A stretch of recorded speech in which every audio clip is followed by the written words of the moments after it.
Hello and welcome to the Bucket Lister podcast. Join your host Keith Crockford along with special guests who have travelled the world, here to share stories of their adventures and plenty of inspo to add to your bucket list. Now, let's get into today's episode. Hello everyone and welcome to this episode of the Bucket Lister podcast. I am your host Keith Crockford and today I am back chatting with Jake. Hello Jake. How are you doing, Keith? Not too bad, you? Not too bad. Been busy. Been away quite a lot. Been recovered from your flight back from Thailand? Well, I'm only just ditching the coat indoors, and now I've gone down to like 2 jumpers. So yeah, I'm starting to get used to being back again. It was really hot while I was away. I'm not expecting any sympathy, but it was really hot. You're not going to get any sympathy either, so I won't worry about that one. No change there. No. Well, I mean, I would give you sympathy, but, in terms of some winter sunshine, I am very jealous. My flip-flops have been firmly put away, and so have my shorts. So I am a little bit jealous that, you managed to get yours back out for one last trip of 2023. And that's it was nice. And that's what we're going to talk today about. We're going to have a quick chat about our best of Thailand trip. And obviously we've spoken about, and we did a podcast a couple of weeks ago. I did one with Paddy on our best of Nepal trip. And our best of trips were something that we introduced a few years ago in terms of something different from what was then our trekking trips, in essence. And we've brought in several new best of trips in 2023 that we've launched. So we've got a best of Costa Rica, a best of Indonesia, a best of Sri Lanka, a best of Cuba. So destinations that we want to head to, that we think are on people's bucket lists, and we want to show you the best that those countries have to offer. And Thailand was one that we looked at a few years ago of one of our first best of. And Jake, you've just come back from leading that trip with a nice group of bucket listers who I believe all had a great time. Great group, and yeah, they loved it. The feedback was really nice at the end. Obviously, they knew that it was the first trip that we were going to be running out to Thailand. So fortunately, there weren't too many, but they were aware that there might be a few little teething problems. But they loved it, and they had a really great time. A couple had been on trips with us before, and for a few, it was their first experience of us. But since then, they have now booked another trip with us. So I'd say that it was, it definitely didn't put them off from booking with us again. And it was a fantastic trip. Actually, I genuinely really enjoyed it. I mean, I was lucky enough to head out last year, and was it last year or the year before? No, the year before, and put this trip together and try and kind of work out. And Thailand's quite a difficult destination in terms of logistics because it's a very long, narrow country, and they've got stuff in the north that's amazing, and they've got loads of stuff in the south that's amazing. And I think to do a best of trip, you kind of need to do all of it to kind of not need to go back. And that was one of the things that we always kind of say on our best of trips is that we want to show you enough of that country so you feel like you've been there, you've done it, you've got the T-shirt, and you can move on to the next destination. So I did struggle a little bit when I went out there and put the trip together of what to include in the trip. And obviously you end up flying into the middle. You arrive in the middle, and then you kind of need to go north and you need to go south, and you kind of need to fit all that in. So how did I do with putting the trip together in terms of the best of Thailand? Well, I'm usually the last one to dish out compliments for yourself, but actually, credit where credit's due. It was planned really, really well. Logistically, there was travel involved. Obviously, that is the way that you do get to see all of Thailand is by traveling. But it never felt like there was too much. And everything that we did, there was always an adventurous spin to it. There was always a local twist. For example, when we did the tour in Bangkok, that was done on electric scooters. So rather than having to walk around, we got to explore Bangkok on scooter.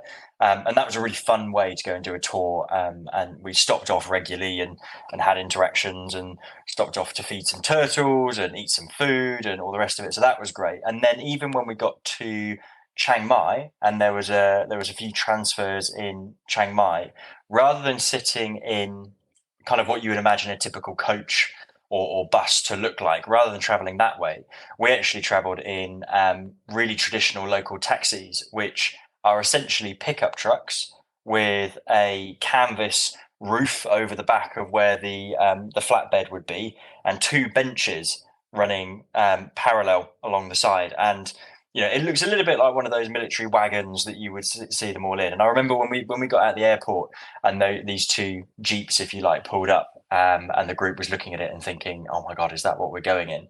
And we got in, and it was just fantastic fun. Everybody loved it.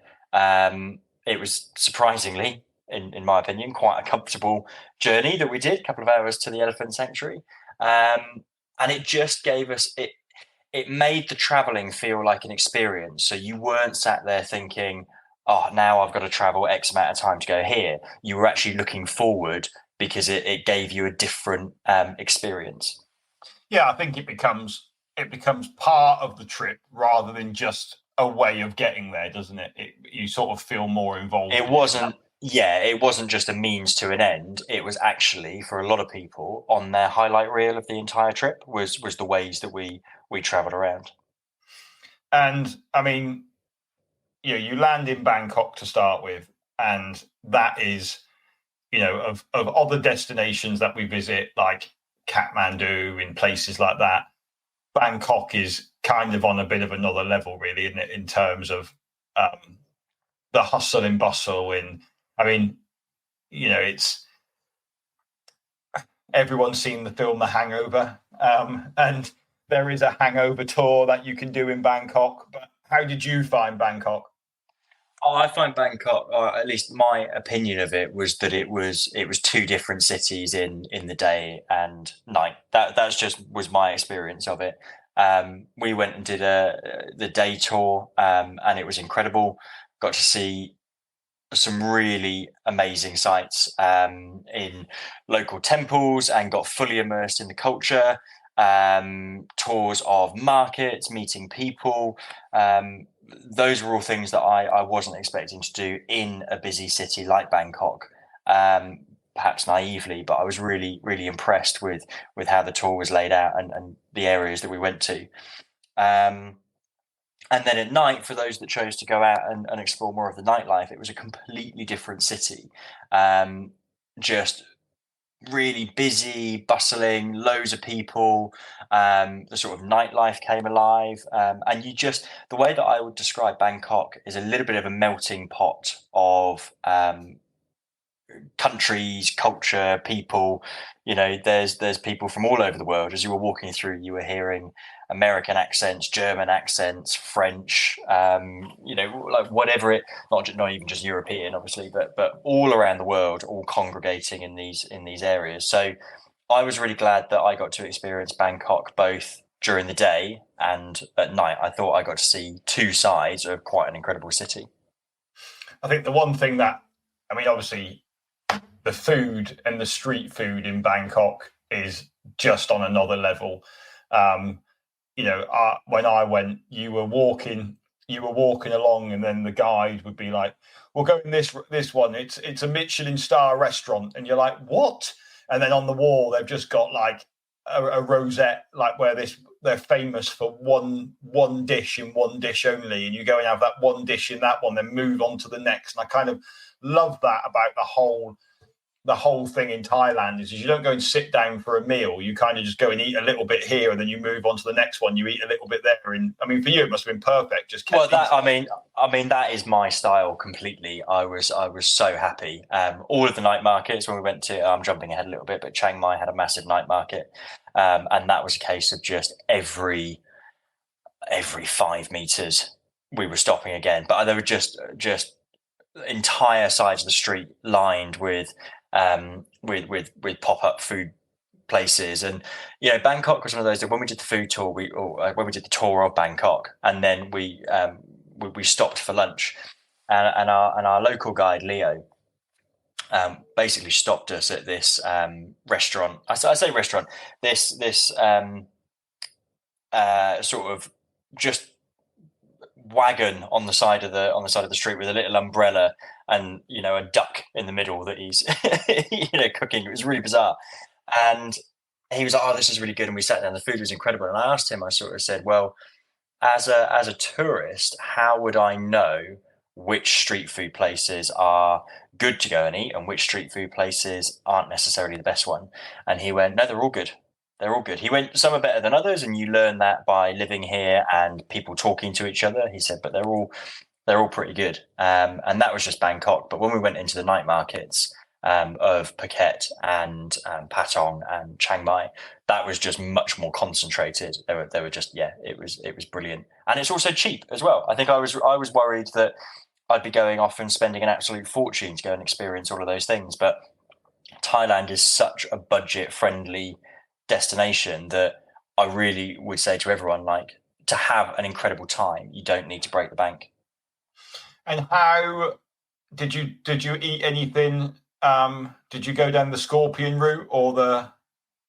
Yeah, so it was something that I've actually done before, so I didn't feel the need to go too crazy when I was out there with eating scorpions and crocodile and all the other weird and wonderful things. But some of the other group definitely pushed the boat out a bit with what they were choosing to eat. I mean, firstly, we all kind of got stuck in with the traditional Thai dishes of pad Thai, Penang curries, you name it. There was always those available, which was great. And then definitely as everybody got a little bit braver as we went through the trip, as we were going through the night markets, it was a case of try these skewers or try this, and people were really up for it. So you can be quite adventurous with what you choose to eat, but you can also play it really safe and go for crepes and waffles and pad thai and all the rest of it. So if you don't like spicy food or you don't like being too adventurous, don't worry, because it's very multicultural. Yeah, I think you're right. I mean, I love a Penang curry, and that's my kind of go-to. And I think I could eat that every day if I really wanted to. I'm quite happy to try a scorpion, but it's not something that I'm going to go out and have as my delicacy every evening. Let's just say. No, I think it's an acquired taste. I think it's one where the best of Thailand is a trip where you get out of it everything that you want to get out of it, so you can throw yourself into it as much as you like. And for those that want to get that experience, and like I said, I have done, I think it's brilliant, and you can say that you have tried those things. But then for those that don't want to, there's no pressure. And I think I was probably 95% pad Thai by the end of the trip. Anyway, I was quite happy having it for almost breakfast, lunch, and dinner. And it was 10 times better than anything I've had in the UK. Yeah, I think you're completely right. I think it's with the best of trips, you have the opportunity to really dive into the culture and have that. But then, like, for some of the locations, it's the same when you think about Nepal as a destination. You can have dal bhat in a tea house every night, or you can have fried eggs and chips. Like, you have the option of both. If you want to be immersing yourself in the food culture, you can, but it's not all that's there. And quite often we do get a few fussy eaters on trips, and they worry about what they're going to eat, but there is always something that they can eat at that point, isn't it? And they're not going to go hungry. No, they're definitely not going to go hungry. I mean, we stay in hotels for the majority of the trip. There's a few exceptions to that where we go much more local, and with experiences of staying at the elephant sanctuary, and a bit of jungle trekking. Those are examples where you would stay much more local. But actually, being at those hotels, there's always options. The majority of my group always chose to eat out. That was something that we always did, was we always went out for food. Firstly, because it's so cheap, and secondly, because it was such a good quality. But yeah, if you did fancy more of a Western diet, or if you were particularly fussy about anything, don't worry about it, because either eat at the hotel, or 95% of the restaurants that you can go to have things like pizza and chips and pasta and all the rest of it. It's pretty standard now. I say it's Western, but I'd say it's pretty standard across the globe now, those types of things. Yeah. And then, so you went up to Chiang Mai. What did you get up to in Chiang Mai?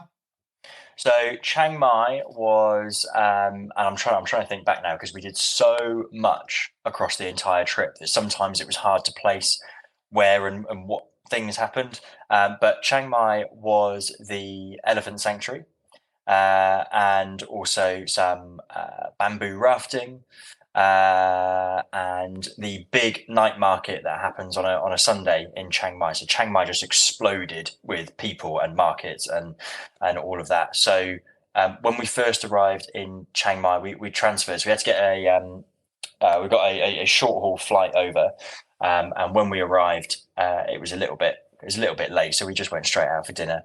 And then the next day, we went over to the elephant sanctuary, and then we actually stayed there for an evening. So what was really nice was that you can go and experience one of those places just for the day, but something that we like to do on our trips is do something a little bit different, and not just feel like a tourist. So what we did was we went to the elephant sanctuary, we stayed there overnight, and we were involved with feeding the elephants. We were involved with washing the elephants. We got to chat to the guys about the work that they do in terms of conservation, preservation, how they look after the animals. It was also really interesting learning the difference between African elephants and Asian elephants.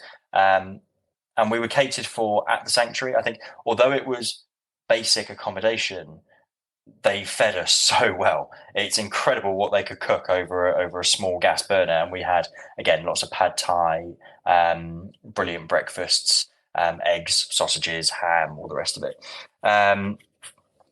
Again, we were catered for. There was a vegetarian in our group. That was all completely catered for. So don't worry if you do have dietary requirements.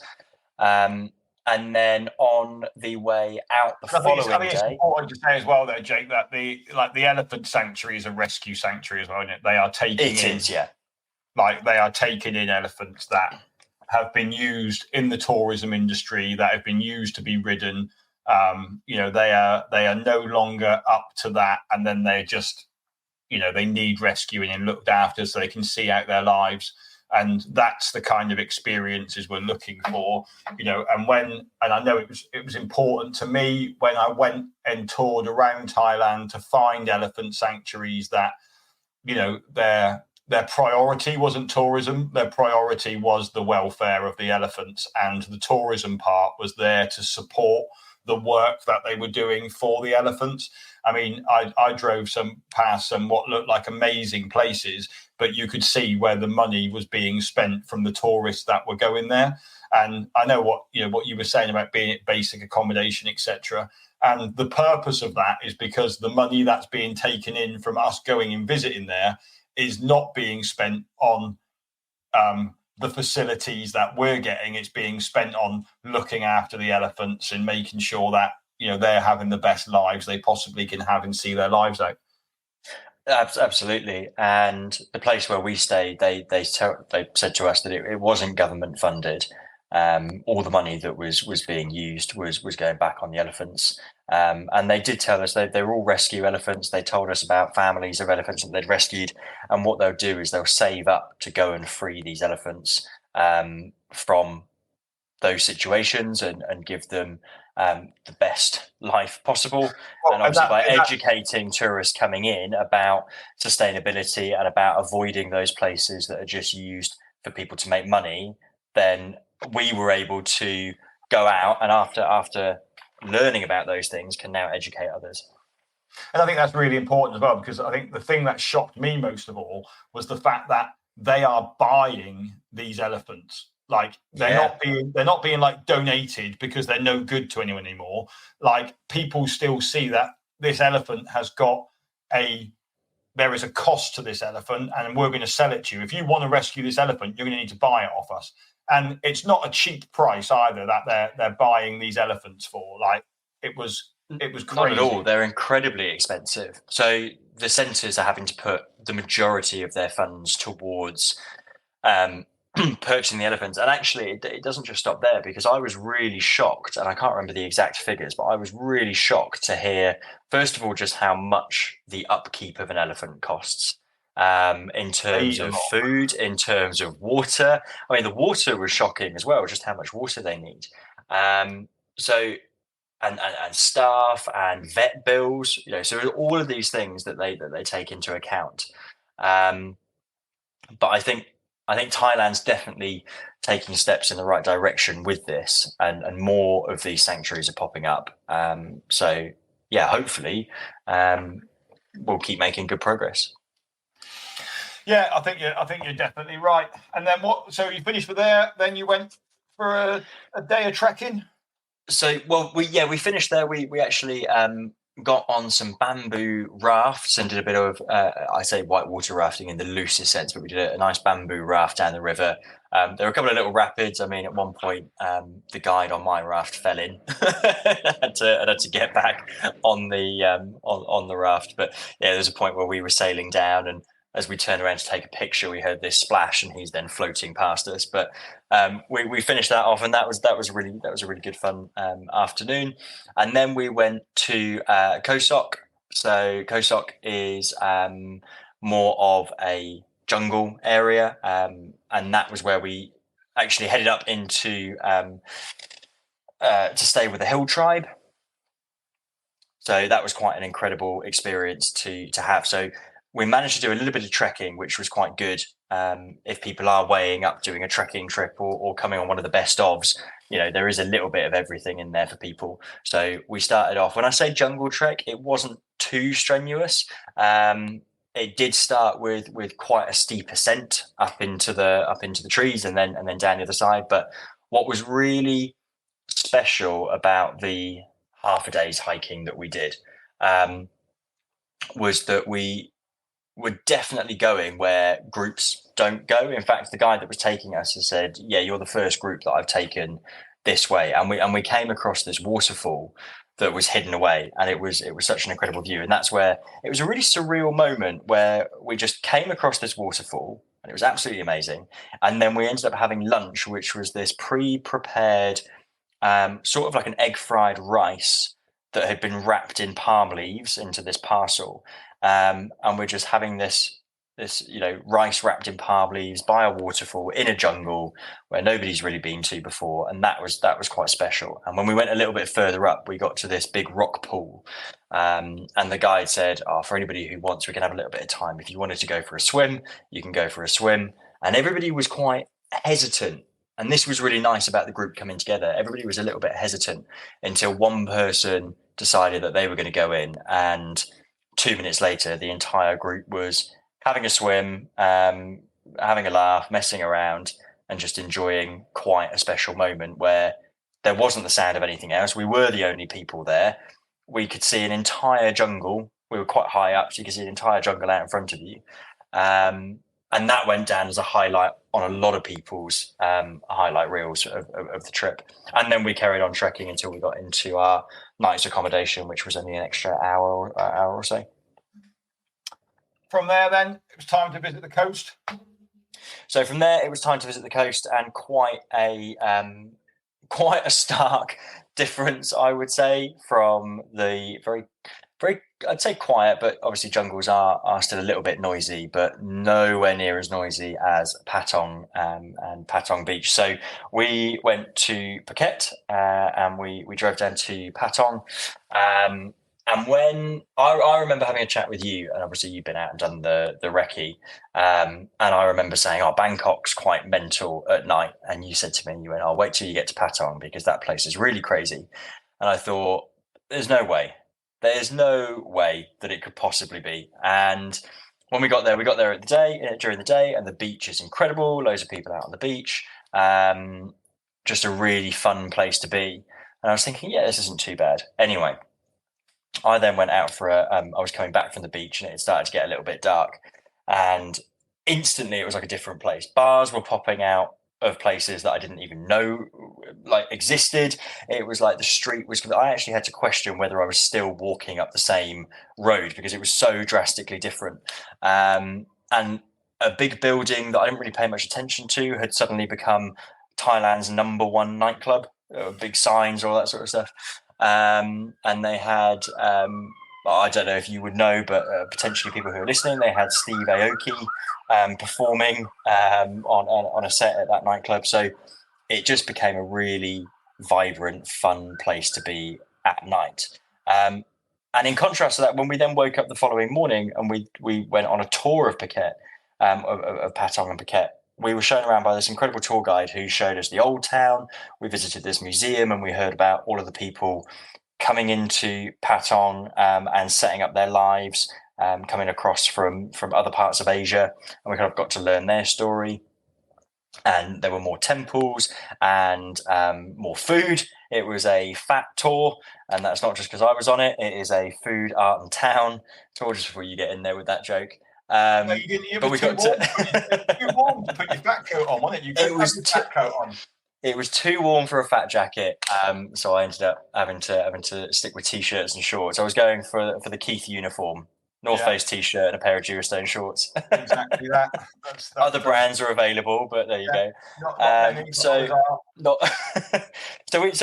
We went around and we had this incredible tour during the day. And again, that's what I would say to people is Thailand has so many things to offer, and definitely don't consider it just what you've heard of as a backpacking destination that's cheap and boozy nights out, because that just isn't Thailand in its entirety. You can go to those places if you want to, but I would really recommend that if you're going to Thailand, try and experience a little bit of everything. You know, the religion, the history, the culture, the food, the people, and then on the flip side to that, then what it's like with being quite fun in the evening and going out and having a good laugh. But what I loved was that my whole group were really open for seeing both sides to that, and kind of threw themselves in, really.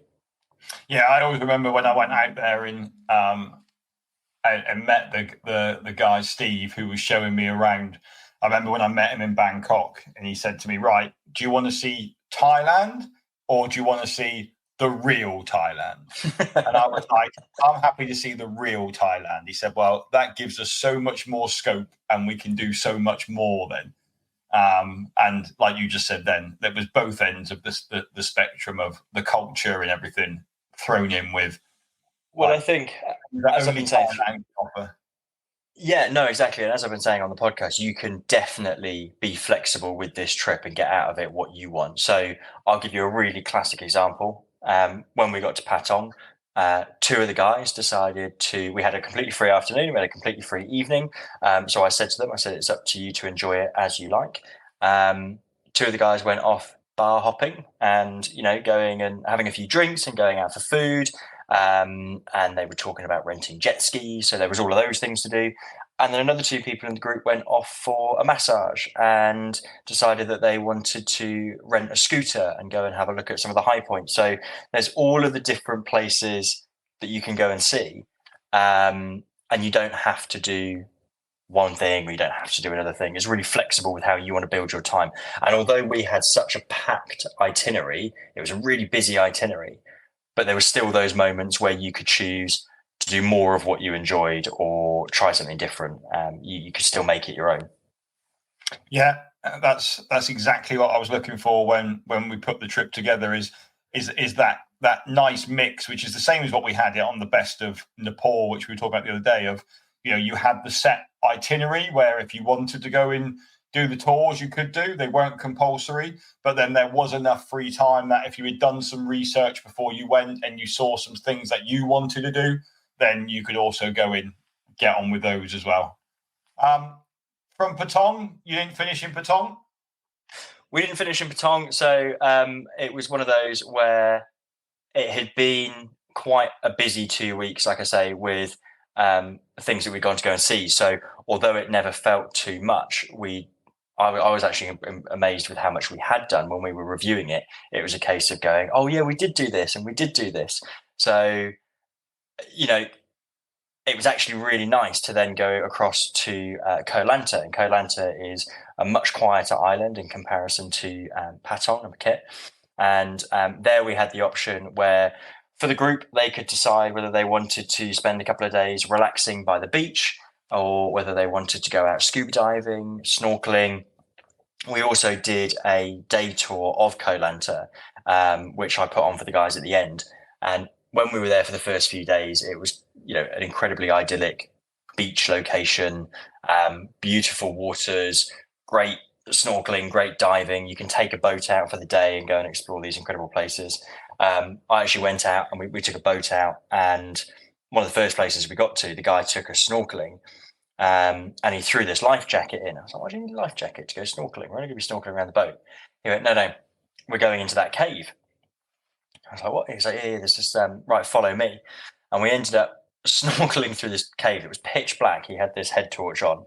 And once we'd gone through, it must have been going for about 5 minutes or so.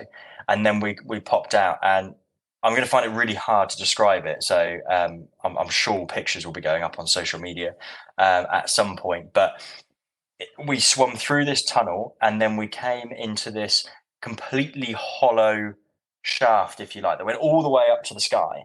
And it was filled with a private, kind of a beach, and then palm trees, and you looked up, and it was these really high cliffs. It was completely circular, so it was like we were in this hollow.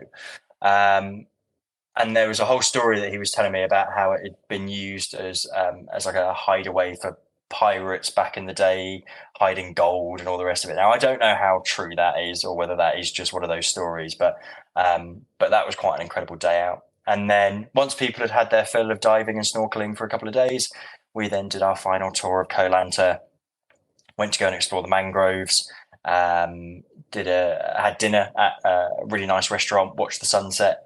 But again, a couple of people rented scooters, and they went and had a look around. A few other people just caught up on their tan. So it was really flexible for those last 5 days. And I think what you were probably getting at with that is you've had a busy couple of weeks traveling around from Bangkok to Chiang Mai to Khao Sok to all the rest of it. This is your time now to either go and explore different things and go diving and have more adventures, or if you need to, chill out, which lots of people did, before you head back home, kind of soak it all in.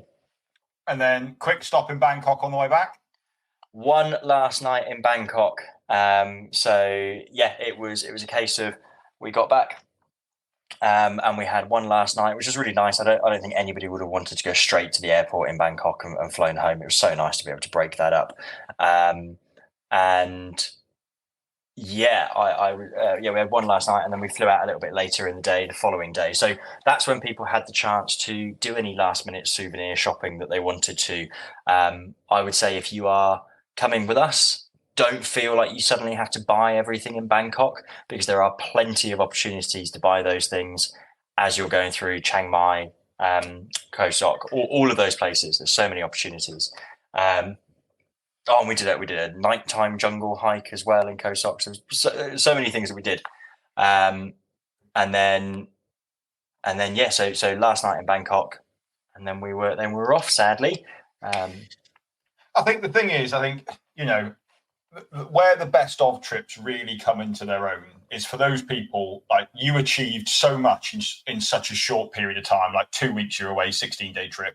Like, you got to do so much in that time to tick all those things off.